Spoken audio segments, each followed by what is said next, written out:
में बीजेपी कार्यकर्ताओं की हत्या और उन पर हो रहे हमलों के बाद बीजेपी ने राज्य में राष्ट्रपति शासन लगाने की मांग की है। राज्य में अगले साल विधानसभा के चुनाव होने हैं। इस चुनाव में बीजेपी ने ममता बनर्जी की पार्टी तृणमूल कांग्रेस को पूरी तरह से घेरने की तैयारी कर ली है। बीजेपी लगातार ममता बनर्जी पर हमलावर है। हाल ही में बंगाल में बीजेपी अध्यक्ष दिलीप घोष के काफिले पर पत्थरबाजी हुई। बंगाल में अगले साल विधानसभा के चुनाव हैं। इस राज्य में विधानसभा की 294 सीटें हैं। वर्तमान में यहाँ तृणमूल कांग्रेस की सरकार है और ममता बनर्जी मुख्यमंत्री है। पिछले चुनाव में ममता की टीएमसी ने सबसे ज्यादा 211 सीटें, कांग्रेस ने 44, लेफ्ट ने 26 और बीजेपी ने मात्र 3 सीटों पर जीत दर्ज की थी, जबकि अन्य ने 10 सीटों पर जीत हासिल की थी। यहाँ बहुमत के लिए 148 सीटें चाहिए। बता दें कि पश्चिम बंगाल के अलीपुरद्वार जिले के जयगांव क्षेत्र में प्रदेश बीजेपी अध्यक्ष दिलीप घोष के काफिले पर पत्थर फेंके गए थे और काले झंडे भी दिखाए गए थे, जहां वो पार्टी के कार्यक्रमों में हिस्सा लेने गए थे।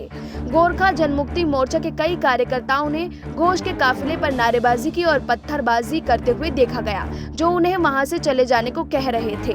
भाजपा के सूत्रों ने कहा कि हमले में घोष का वाहन आंशिक रूप से क्षतिग्रस्त हो गया है। पुलिस अधिकारियों के एक दल ने प्रदर्शनकारियों और भाजपा समर्थकों को तितर-बितर करने के बाद स्थिति को नियंत्रण किया। हमले के बाद घोष ने मीडिया से बातचीत के दौरान कहा कि तृणमूल कांग्रेस और उनके सहयोगी हताश हो रहे हैं, क्योंकि वो आगामी विधानसभा चुनाव में हार महसूस कर सकते हैं। हालांकि इस तरह की रणनीति काम नहीं करेगी, लोग हमारे साथ हैं। उन्होंने ये भी दावा किया कि इस घटना से पता चलता है कि बंगाल में कानून व्यवस्था की स्थिति पूरी तरह से ध्वस्त हो गई है। जिला तृणमूल कांग्रेस प्रमुख शोक चक्रवर्ती ने कहा कि हालांकि घोष उत्तर बंगाल में गड़बड़ी फैलाने की कोशिश कर रहे हैं और उनकी पार्टी का कोई भी कार्यकर्ता इस घटना में शामिल नहीं था।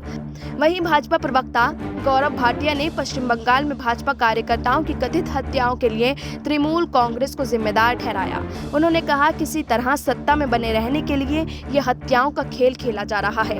पूरे पश्चिम बंगाल में बदलाव की लहर चल रही है और इससे वो बौखला गई है। भाजपा की इस प्रकार के आरोपों को तृणमूल कांग्रेस की सरकार लगातार खारिज करती आ रही है।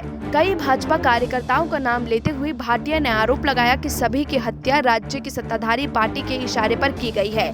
पश्चिम बंगाल सरकार पर सांप्रदायिक और तुष्टीकरण की राजनीति करने का आरोप लगाते हुए भाटिया ने कहा कि ममता बनर्जी रोहिंग्यों से प्यार करती हैं और देश से उन्हें बाहर निकाले जाने से उनके खिलाफ है, जबकि भारतीय नागरिकों पर हमला होते हुए वो मुंह फेर लेती हैं। उन्होंने आरोप लगाया कि तृणमूल कांग्रेस के कार्यकर्ता राज्य में जंगल राज फैला रहे हैं और ममता बनर्जी चुप हैं। भाटिया ने आरोप लगाया कि पश्चिम बंगाल में कानून व्यवस्था ध्वस्त हो गई है।